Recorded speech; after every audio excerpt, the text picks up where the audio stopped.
When your dad tells you, I found someone to marry you, did you know this person? What were they like? How old were they? So I knew that several people were coming to propose, and this person was a distant family friend and sort of a cousin in a way, distant. And he was about 25 at the time, and I was 14. And we've spoken before or been in the same room, but I didn't know him like closely.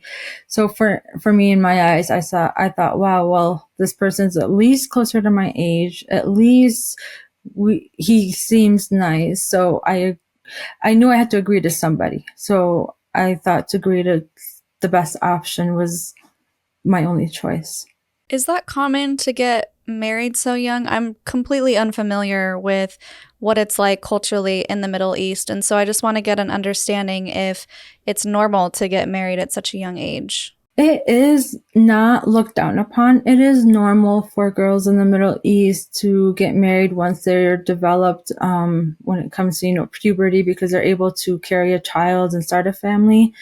Most of that usually happens in the country area where girls don't really go to school and that's not an option. But the majority of the cities in Iraq and the Middle East, most girls do not get married that young. Most Okay. girls go to college and get jobs and have careers. But in my specific situation, it was my father kind of controlling. It's like he saw me as an object, as a liability, and just needed to get it out of the way so he could live his life.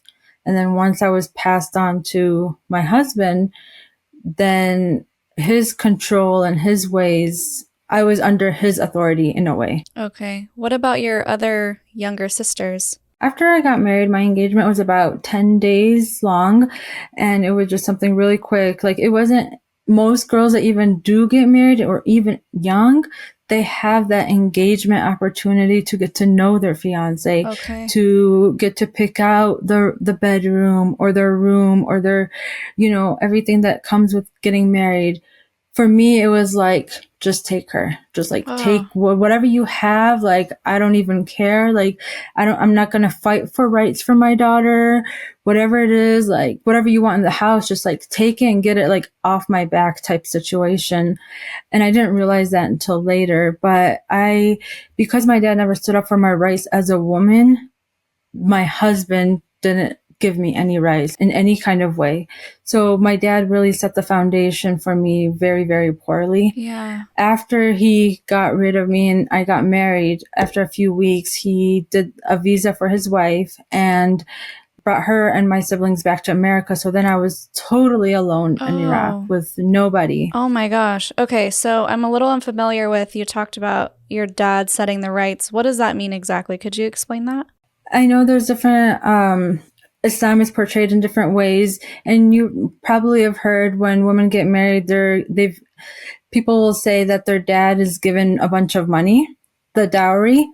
That money that is given to the woman, when she is married, that is in return for her virginity. Because the virginity of a woman and her saving herself for her husband is so valuable that they give you a bunch of money to buy gold, to buy new clothes, to buy new outfits, because you're going from being a child to a woman and you're giving your virginity to your husband. And that's so valuable in Islam. And it's your right. It's your right to have that money. And it never goes to the father. It goes to the woman. People have a conception that it goes to the father and the father takes the money and that he sold his daughter. No, it goes to the daughter, and it's her security to buy gold and be more beautiful and buy things to be more beautiful.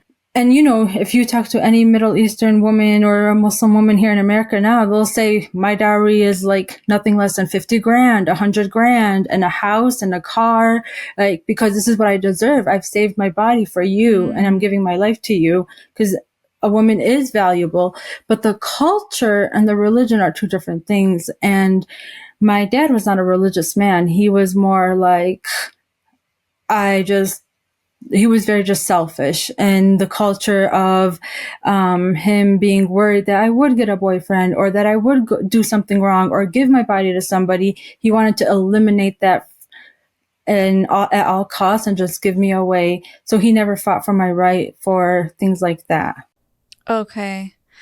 Wow. So d- you said you didn't notice a lot of this until later. So you weren't really clocking the situation that you were being put in until it got worse, right? Correct. I didn't know how things like this operated or worked or the culture at all. I was very, very oblivious. Okay, so let's talk about what life was like when you did get married. How were things at home? How was your husband? How did he treat you? I had to adapt a lot. I had to adapt the way I sat, the way I ate, when I ate, how I slept, things like that. And not because I was married, but because of the culture shift. Even though my nationality is Iraqi and I was raised Muslim, I I didn't learn any of this stuff because I was just a schoolgirl in America.